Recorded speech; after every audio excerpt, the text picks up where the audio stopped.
नमस्कार। क्या अगले 7 से 10 दिन के भीतर राजसमंद लोकसभा के लिए भारतीय जनता पार्टी अपना चुनावी चेहरा तय कर देगी? क्या उसकी घोषणा हो जाएगी? आज के अखबारों को आधार बनाए, उनकी खबरों को आधार बनाए तो लगता है कि इसकी संभावना हो सकती है।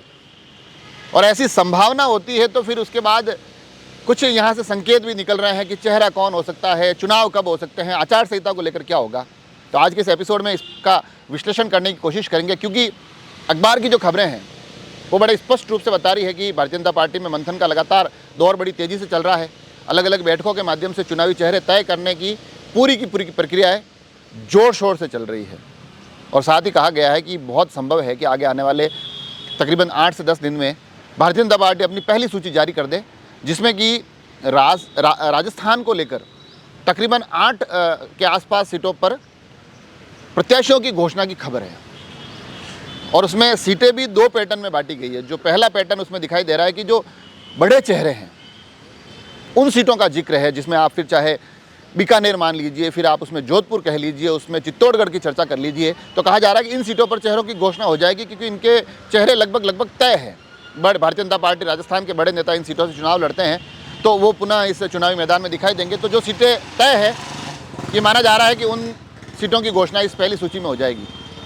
उसके बाद जो दूसरी उसमें एक खबर निकल कर आती है कि कुछ सीटें जिन पर अभी सांसद नहीं हैं, संभव है उनकी घोषणा भी इसी सूची में हो जाए। तो उस श्रेणी में राजसमंद आती है, क्योंकि आपको पता होगा कि अभी विधानसभा चुनाव में भारतीय जनता पार्टी ने अपने कुछ सांसदों को विधानसभा चुनाव लड़वाया था।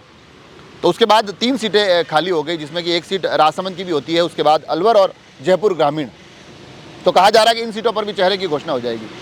और अगर ऐसा होता है तो फिर ये मान लीजिए आपकी बहुत संभव है कि चेहरा तय कर लिया गया है, क्योंकि 7 से 10 दिन में, हालांकि इस राजसमंद लोकसभा सीट के लिए कई चेहरे जोड़ तोड़ में लगे हुए हैं, अपनी अपनी पूरी दावेदारियां अलग अलग तरीके से रख रहे हैं।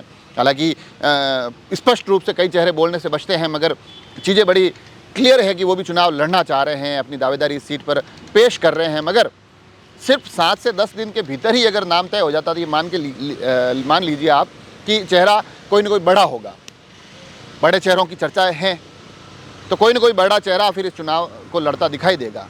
और अगर पहली सूची में नाम नहीं आता है तो फिर बाकी सभी चेहरों के लिए भी बराबर संभावनाएं बन सकती है। और जैसा कि इन दिनों भारतीय जनता पार्टी जिस पैटर्न पर काम करती है कि कहीं पर भी किसी भी व्यक्ति के हिस्से ये लॉटरी खुल सकती है। तब देखने वाली बात होगी कि अगर इन शुरुआती सूचियों में अगर भाजपा राजसमंद के लिए नाम घोषित कर देती है तो फिर तय है कि बड़ा नाम होगा। और अगर ऐसा नहीं होता है तो फिर मामला बड़ा ही रोचक हो जाएगा कि आखिर चेहरा कौन होने वाला है। उसके साथ एक संकेत और भी मिलता है, क्योंकि बताया जा रहा है कि अगर 7 से 10 दिन में सूची आ रही है तो इसका मतलब तय है कि चुनाव की घोषणा भी कभी भी हो सकती है। 15 मार्च के आसपास बताया जा रहा है कि आचार संहिता लग जाएगी। तो अगर 15 मार्च को आचार संहिता लगती है, चुनावों की तिथियां घोषणा हो जाती है और राजस्थान की सूची बहुत जल्द आ जाती है, तो मान लीजिए कि राजस्थान में चुनाव शुरुआती चरण में होने तय हैं। जो शुरुआती चरण होंगे उसमें एक राजस्थान का भी नाम होना तय है। तो ये संकेत इन खबरों से निकलते हैं, जहां से मोटा मोटी जो चीज़ें निकल कर आ रही है कि चुनावों की तिथियां कभी भी सामने आ सकती है। 15 मार्च के आसपास आचार संहिता लग सकती है, राजस्थान के चुनाव शुरुआती चरण में हो सकते हैं। और उसके बाद सबसे बड़ा संकेत मिल रहा है कि संभव है कि कोई बड़ा चेहरा इस सीट पर चुनाव लड़ता दिखाई दे, अगर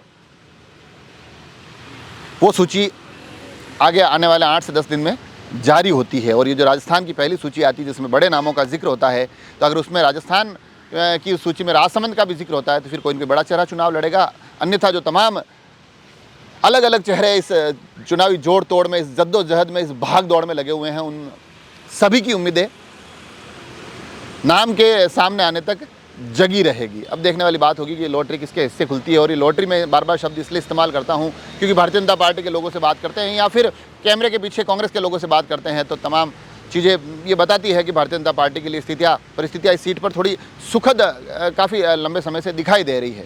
हालांकि चुनाव है, चुनाव की रोचकता कभी भी अपने अलग रंग दिखा सकती है, मगर भारतीय जनता पार्टी के चेहरों में जोश दिखाई देता है। अब ये जोश इस पहली सूची के बाद थम जाएगा या ये आगे भी जारी रहेगा, ये देखने वाली बात होगी। जुड़े रहे राजसमंद एक्सप्रेस से। धन्यवाद।